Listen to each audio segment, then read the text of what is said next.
How to move from formula to cow's milk at 1 year old and how much milk should they be having. My name's Ruth, I'm a health visitor in England. Let's discuss. Now this video is aimed more at parents who are bottle feeding. If you are wanting to stop breastfeeding at a year, completely up to you. You've done absolutely amazing. But this is aimed at parents who are giving formula rather than breast because it is still recommended to continue breastfeeding if you want to.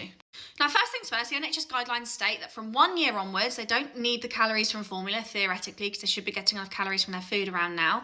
And they actually only need 350 mils worth of cow's milk. This can be full fat cow's milk or semi-skimmed cow's milk. It is not a source of calories as such anymore for them. It is now an additional drink. It is a form of calcium for them. So it's either 350 mils, which I'll show you what that looks like. That's 350 mils, so it's less than a pint. If they don't take milk very well or they don't want to move on to cow's milk, that's fine. All they need is either this or 2 different sources of calcium. Now, 2 sources of calcium throughout the day can include milk in their cereal, it can include yogurts, it can include cheeses, it can include butter on their toast. And if you're not having dairy, there's a whole host of other sources of calcium out there in foods that you probably wouldn't quite realise had the calcium in. Dark green leafy vegetables.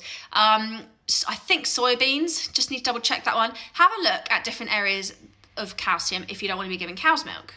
Now, how to transition. If you've got a baby who's now 1 year old and they love having a bottle of milk and you want to scrap that, then there are ways you can do this. I would be suggesting offering cow's milk in a cup. So the 2 different options, let me get into it. 1, you can still be offering it in a bottle if you want to. It is worth mentioning with their teeth, making sure that if you're giving bottles around the time of falling asleep or bedtime, that they are needing to brush their teeth 30 minutes later because that milk turns into sugar and will coat the teeth. You can either scrap the bottles altogether, go cold turkey. Yes, this is going to be tricky and there may be things you need to do to help your little one how to learn to fall asleep not on the bottle. I have a sleep guide. I've got 2, one for 4 months plus and then one from 16 months plus, depending on your child's age. It will teach you how to teach them to fall asleep without leaving them to cry and without having those sleep associations. The second option is starting to, once you're onto the cow's milk in a bottle, do not do this with formula. It's not recommended to change the consistency of formula, but starting to mix, say you've got, let's say 5 ounces of cow's milk, 1 ounce of water, 4 ounces of cow's milk. A couple of nights later, 2 ounces of water, 3 ounces of cow's milk, and start swapping it that way. Please do not do that with formula, it is unsafe.